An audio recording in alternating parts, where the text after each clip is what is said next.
యెహెజ్కేలు గ్రంథం. యెహెజ్కేలు అనేటువంటి వ్యక్తిని గురించినటువంటి పరిచయం, అలాగే ఎప్పుడు ఏంటి అనే సంగతి మనకి ప్రారంభ అధ్యాయంలో కనిపిస్తూ ఉంటుంది. యెహెజ్కేలు గ్రంథము 1వ అధ్యాయము ప్రారంభ వచనము నుండి. 30వ సంవత్సరము 4వ నెల 5వ దినమున నేను కెబారు నదీ ప్రదేశమున చెరలోని వారి మధ్య కాపురముంటిని. అంటే వీరు చెరపట్టబడి తీసుకుపోబడిన తర్వాత 30 సంవత్సరాలకు 30 సంవత్సరాల 4 నెలల 4వ నెల 5వ దినమున, అంటే 3 నెలల 5 దినములకు అని అర్థం.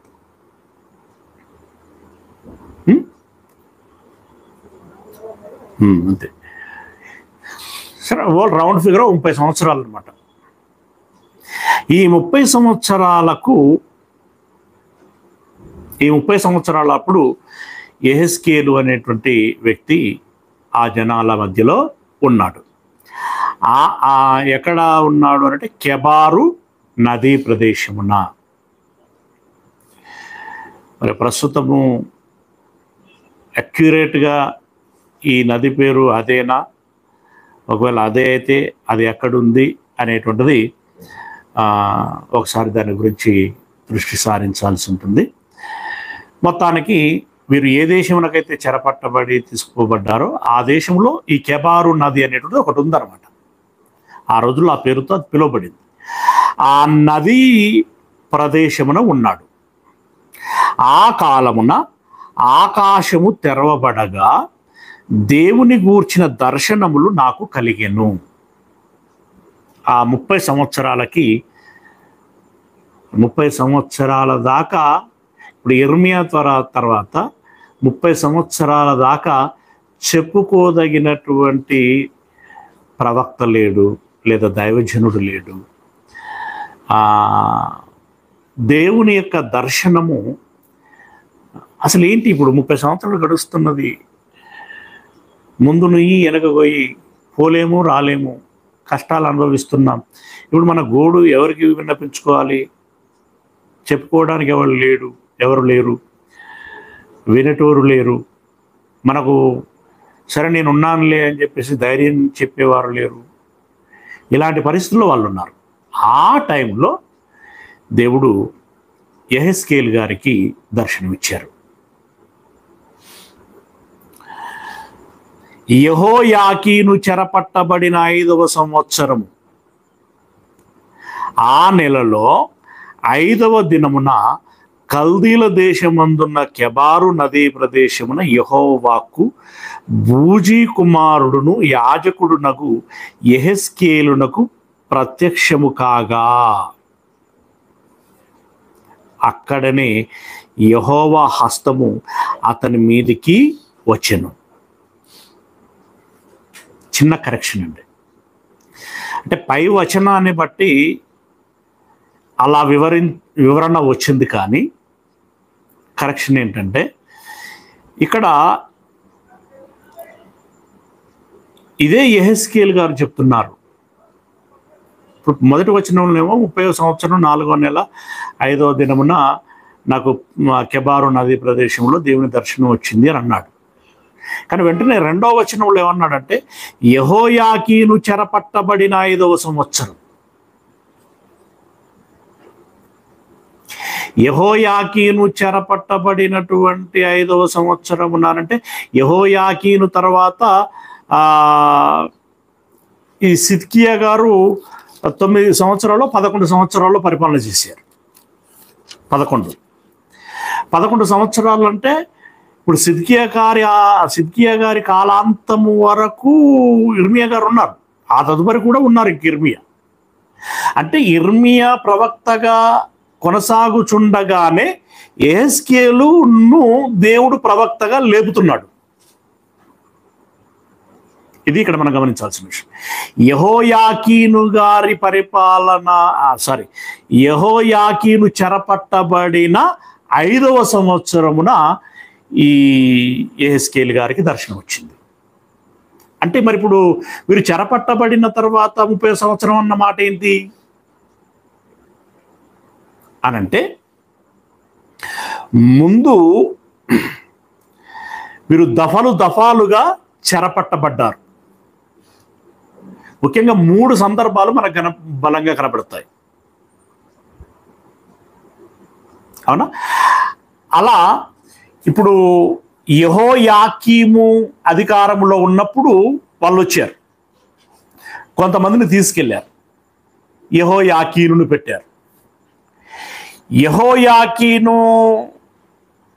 విషయంలో తేడా వచ్చినప్పుడు మళ్ళీ వచ్చారు. అప్పుడు మళ్ళీ కొంతమందిని తీసుకెళ్లి సిద్కియాను పెట్టారు. రైట్?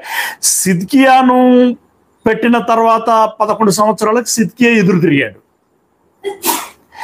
మళ్ళీ నెబుకద్నెజర్ వచ్చాడు. వచ్చి సిద్కియా కనుగుడ్లు ఊడబీకి మరికొంతమందిని పట్టుకెళ్ళాడు. ఇలా 3 దఫాలుగా పట్టుకెళ్ళడం జరిగింది.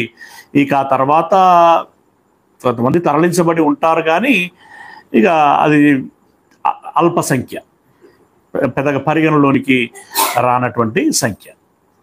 ఇప్పుడు ఈ సిద్కియా పట్టబడిన తర్వాత గెదల్యా గారి కాలంలో యిర్మీయా గారు గెదల్యా యొద్దకి వెళ్ళి వాసం చేశారు.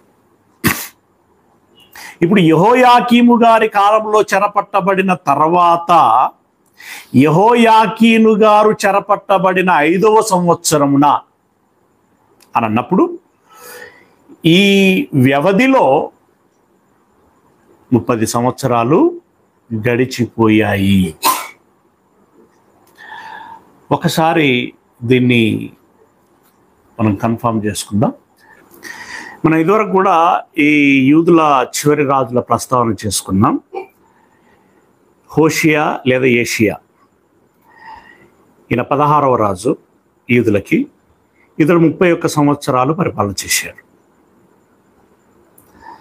తదుపరి యెహోయాహాజు 3 సంవత్సరాలు పరిపాలన చేశారు. తర్వాత యెహోయాకీము 11 సంవత్సరాలు పరిపాలన చేశారు. తర్వాత యెహోయాకీన్ 3 సంవత్సరాలు పరిపాలన చేశారు. సిద్కియా 11 సంవత్సరాలు పరిపాలన చేశారు. ఇప్పుడు యెహోయాకీము నుండి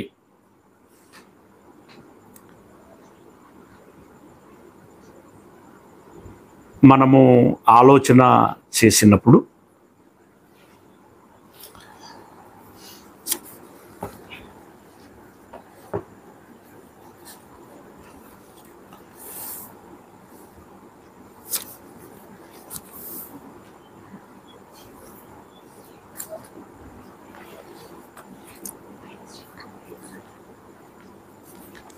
ఈ అషూరీలు పట్టబడ్డారు.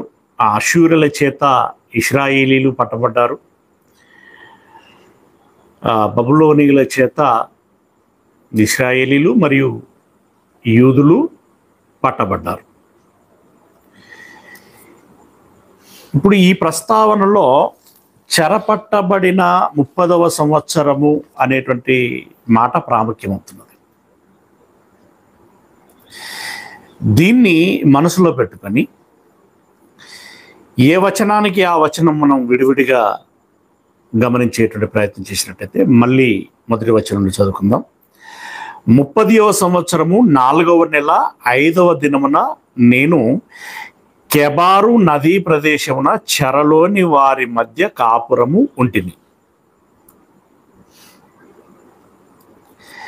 ఆ కాలమున ఆకాశము తెరవబడగా దేవుని గూర్చిన దర్శనములు నాకు కలిగెను. యెహోయాకీను చెరపట్టబడిన 5వ సంవత్సరము ఆ నెలలో 5వ దినమున కల్దీల దేశమందున్న కెబారు నదీ ప్రదేశమున యెహోవా వాక్కు బూజీ కుమారుడును యాజకుడునగు యెహెజ్కేలునకు ప్రత్యక్షము కాగా అక్కడనే యెహోవా హస్తము అతని మీదికి వచ్చెను. ప్రియమైనటువంటి దేవుని వారలారా, మనకు ప్రాముఖ్యంగా ఇప్పుడు బబులోనీయులు ఎవరి కాలంలో యూదుల మీదికి వచ్చారు అనేటువంటిది ప్రాముఖ్యమైనటువంటి విషయం. ఏ రాజుగారి కాలంలో యూదుల మీదికి వచ్చారు అనేటువంటిది అది మనకు రాజుల గ్రంథంలో ఉంటుంది. మనం ఇర్మియా గ్రంథంలో కూడా చూసుకున్నాం. దాన్ని జ్ఞాపకం చేసుకునేటువంటి ప్రయత్నం చేయాలి. ఇక్కడ మనం ఒక అవగాహనకు రావలసినటువంటి విషయం ఏంటంటే, మళ్ళీ యెహెజ్కేలు గ్రంథంలోకి వద్దాం.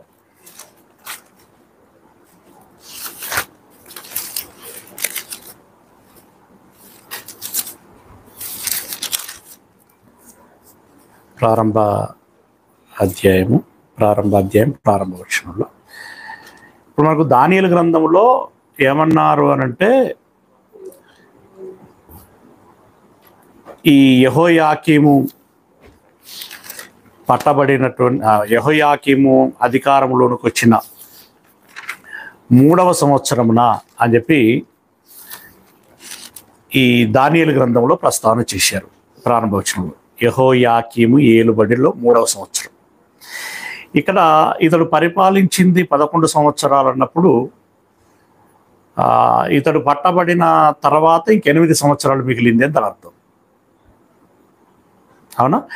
8 సంవత్సరాలు. 8 యెహోయాకీను 3 సంవత్సరాలు పరిపాలన చేశారు అనంటే అవి 11 సంవత్సరాలు అవుతున్నాయి. ఇప్పుడు యెహెజ్కేలు గ్రంథము ప్రారంభ వచనంలో 30 సంవత్సరంలో నుంచి చెరలో ఉన్నప్పుడు అని చెప్పేసి ప్రారంభ వచనం అంటే, ఈ 2వ వచనంలో ఏమన్నాడు అంటే యెహోయాకీను చెరపట్టబడిన 5వ సంవత్సరమున అని అన్నాడు. 5వ సంవత్సరమున అనంటే ఇతడు 3 సంవత్సరాలు పరిపాలిస్తే అక్కడికి 8 అయిపోతే, సిద్కియా గారి పరిపాలన 5వ సంవత్సరమున ఈ యెహోయాకీను పట్టబడిన 5వ సంవత్సరం అవుతుంది. అయితే ఇవన్నీ కలుపుకున్నా కూడా 11 ప్లస్ ఇవి 5 16 సంవత్సరాలే అవుతుంది. ఈ 16 సంవత్సరములు అనేటువంటిది పై వచనానికి అది ఏకీభవించదు. ఓకే, అయితే ఇక్కడ మనం జాగ్రత్తగా గమనించాల్సినటువంటి విషయం ఏంటంటే, బైబిల్ ఒక పజిల్గా ఉండేటువంటి విషయం అనేటువంటి మనకు అర్థమైనటువంటిదే. దేవుడు యెహెజ్కేలు గారిని మొదటగా తాను ప్రవక్తనుగా నియమించుకున్నది యెహోయాకీను గారి యొక్క కాలంలో. యెహోయాకీను చెరపట్టబడిన తర్వాత 5వ సంవత్సరమున ప్రవక్తనుగా నియమించుకున్నాడు. జాగ్రత్తగా గమనించాలి. ఇప్పుడు మోషేను ఏర్పాటు చేసుకున్న కాలం ఒకటి, మోషేను ఫరో దగ్గరికి పంపించినటువంటి కాలం ఒకటి, వ్యవధి ఉంటుంది. అవునా? అలాగే చాలామంది ప్రవక్తలని, చాలామందిని, ఇప్పుడు ఉదాహరణకి అంతెందుకండి, మీకు బాగా అర్థమవుతుంది. దావీదును రాజుగా ఎప్పుడు అభిషేకించాడు? సౌలు గారి పరిపాలనలోనే అభిషేకింపజేశాడు. సమూయేలు గారు రహస్యంగా వచ్చి అభిషేకిస్తారు. అంటే అప్పుడు అతడు అఫీషియల్గా రాజు, అంటే దేవుని దృష్టిలో, కానీ ప్రజలకు గాడు ఆయన, అంటే ప్రజల దృష్టిలో లేడు ఆయన. ఒక సైనికుడు, మంచి యోధుడు అని తెలుసు, కానీ రాజు అనేటువంటిది వాళ్ళు స్వీకరించలేదు. ఇంకా సౌలు గారి దావీదు గారి అభిషేకం తదనంతరం సౌలు గారు ఇంకా 10 సంవత్సరాలు పరిపాలించిన తర్వాత సౌలు గారి మరణానంతరం దావీదు గారికి పట్టాభిషేకం జరిగింది. ఓకే, అప్పుడు పరిపాలన ప్రారంభించారు. అలాగనే ఇప్పుడు ఇర్మియా విషయంలో కూడా నేను బాలుడనుగా నువ్వు తల్లి గర్భంలో ఉన్నప్పుడే నేను నిన్ను ప్రవక్తనుగా నియమించితిని అంటే దేవుని యొక్క నియమము, దేవుని యొక్క ఏర్పాటు, ఆ కాలము వేరుగా ఉంటుంది. నిజంగా అతన్ని ఆ ఫీల్డ్లోనికి పంపించి ఆ పని చేయించేటువంటి కాలం మరొకటిగా ఉంటుంది. ఇప్పుడు యెహెజ్కేలు గారిని ప్రవక్తనుగా ఏర్పాటు చేసినటువంటి కాలమేమో యెహోయాకీను గారి అరెస్ట్ తర్వాత 5వ సంవత్సరమున ఇతని ప్రవక్తనుగా ఏర్పాటు చేసుకుని ఉన్నాడు. రైట్, ఇతన్ని ప్రవక్తనుగా ఏర్పాటు చేసుకున్న తదనంతరం యెహోయాకీను గారి కాలము నుండి యెహోయాకీను గారి కాలంలో చెర పట్టబడ్డారు అనంటే అప్పటి నుండి ఇప్పటి వరకు ఎన్ని సంవత్సరాలు అయిందని ఇంత క్యాలిక్యులేషన్ చేసుకున్నాం? 16 సంవత్సరాలు. వెరీ గుడ్, 16 సంవత్సరాలు అయింది. ఈ 16 సంవత్సరాల తదనంతరం 14 సంవత్సరాలు ఉంటుంది కదా. ఇంకా అంటే ఈ 16 సంవత్సరాలు ప్లస్ 14 సంవత్సరాలు కలిపితే 30 సంవత్సరాలు అవుతుంది. ఆ 30వ ఏట యెహెజ్కేలు ఏం చెయ్యాలో అప్పుడు డైరెక్ట్ న్యూస్ వచ్చిందనమాట. ప్రవక్తనుగా అంటే ఒక సింపుల్గా ప్రవక్తనుగా ఇతన్ని అభిషేకించిన కాలం ఒకటి, అతని ఫీల్డ్లోనికి పంపిన కాలం మరొకటి. ఓకే, ఈ వ్యత్యాసం. కాకపోతే ఇక్కడ రాసేటువంటి విధానం ఎలా అయిపోయింది అంటే ఫీల్డ్లోనికి పంపిన కాలం ముందు చెప్పాడు, అతని ప్రవక్తనుగా నియమించిన కాలం తదనంతరం చెప్పాడు. అందుకు మనకి గందరగోళము వచ్చింది. నేను కూడా నిజంగానే ఇప్పుడే దాన్ని గమనించాను. ఓకే, ప్రాంప్ట్గా ఒప్పుకోగలిగేటువంటి విషయం.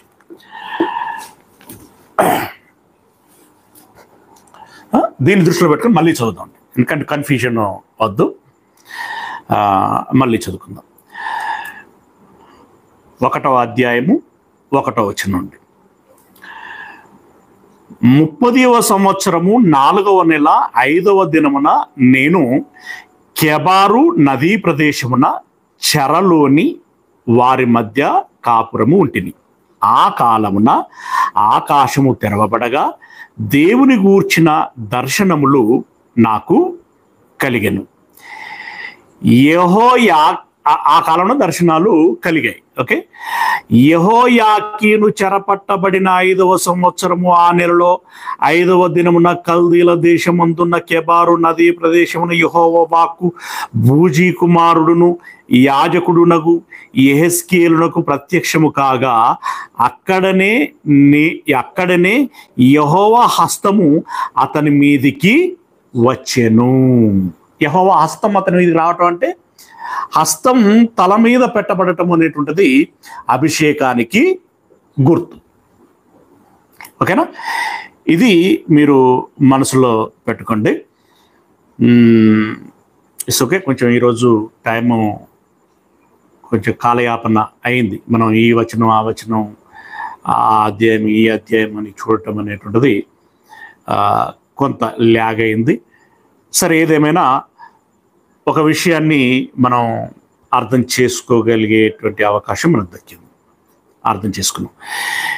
ఇప్పటి వరకు మనకు అర్థమైనటువంటి విషయం ఏంటంటే ఈ యెహెజ్కేలు విషయంలో యెహోయాకీను గారి చెర తర్వాత 5వ సంవత్సరమున ఇతడు ప్రవక్తగా అభిషేకించబడ్డాడు. ఇతని గోత్రం ఏదంటే లేవి గోత్రం. యాజకుడు అని అన్నాడు అనంటే లేవి గోత్రం. లేవి గోత్రపు వాడైనటువంటి బూజీ అనేటువంటి వ్యక్తి యొక్క కుమారుడే యెహెజ్కేలు. ఈ యెహెజ్కేలుని ప్రవక్తనుగా అభిషేకించాడు. ఓకే, ఇతని అభిషేకం తదనంతరం 14 సంవత్సరాలకి ఇతని అభిషేకం తదనంతరం 14 సంవత్సరాలకి దర్శనం వచ్చింది. రైట్. మరి ఇప్పుడు ఈ దర్శనం చెరపట్టబడిన తర్వాత ఎన్ని సంవత్సరాలకు అవుతుంది అని అంటే 30 సంవత్సరాలకే అవుతుంది. ఓకే, అర్థమైంది అనుకుంటున్నాను. ఈ 30 సంవత్సరాలకు దర్శనం వచ్చింది. ఆ దర్శనంలో ఏమి చూపించబడింది, ఏం చెప్పబడింది, యెహెజ్కేలు ఏం చెయ్యమని, యెహెజ్కేలుకు ఏం చెయ్యమని పురమాయించబడింది, దేవుడు ఏం చెప్పాడు అనేటువంటి విషయాన్ని మనం నెక్స్ట్ ఎపిసోడ్లో దాని వివరంగా మాట్లాడుకునేటువంటి ప్రయత్నం చేద్దాం. ఎందుకంటే అధ్యాయము పెద్దగా ఉంది. రెండవది ఏంటంటే ఇందులో కొంచెం ఇంకా సంక్లిష్టంగా అర్థం చేసుకోవాల్సిన విషయాలు చాలా ఉంటాయి. ఓకేనా? దేవుడు ఈ అవకాశం మనకి ఇచ్చినందులకి దేవునికి స్తోత్రాలు తెలియజేస్తూ ముగిస్తున్నాను. ప్రార్థన చేసుకుందాం. సర్వోన్నతుడైనటువంటి మా దేవుడా, మీ పాదములకు వందనాలు చెల్లిస్తున్నాం. మా పరమ తండ్రి, అయ్యా మీ మాటల్ని ధ్యానిస్తున్నాం. ధ్యానించేటువంటి ఉద్దేశం అర్థం చేసుకోవటం, అర్థం చేసుకొని అన్వయించుకొని ఆ జ్ఞానముతో మా ఆత్మీయ జీవితాలని చక్కగా కొనసాగించుకోవాలి అనేటువంటిది ఉద్దేశం. అయ్యా మా ఆశను తీర్చండి, మా ప్రయత్నాన్ని సఫలీకృతం చేయండి. విన్నటువంటి మీ పిల్లలందరినీ దీవించండి. వారికి కావలసినటువంటి సకల క్షేమములను దయచేయమని వేడుకుంటున్నాను. అయ్యా అనారోగ్యముతో బాధపడుచున్నటువంటి మీ బిడ్డలని జ్ఞాపకం చేసుకోండి. వారికి తగిన స్వస్థతని అనుగ్రహించమని వేడుకుంటూ మమ్మల్ని అందరినీ మీ చేతులకు అప్పగించుకుంటూ మీ ప్రియకుమారుడు మా ప్రభువునైనటువంటి క్రీస్తు యేసుల వారి మహిమగల పరిశుద్ధ నామమున ప్రార్థించి విన్నపించుకుంటున్నాను మా పరమ తండ్రి. ఆమేన్. మన దేవుని ప్రేమ, యేసయ్య కృప, పరిశుద్ధాత్మ యొక్క అన్యోన్య సహవాసము, సహాయము ఈ మాటలు విన్నటువంటి మనందరికీ దేవుడు నాకు నేర్పిస్తున్నటువంటి దాని నుండి గమనించినటువంటి నీతిని అనుసరించి జీవించి దైవానుగ్రహమునకు పాత్రలము కావాలని ప్రయత్నం చేసేటువంటి ప్రతి బిడ్డకు తన ప్రయత్నం అంతటిలో ఎల్లకాలము తోడయ్యుండును కాక. ఆమేన్. అందరికీ వందనాలండి. Praise the lord.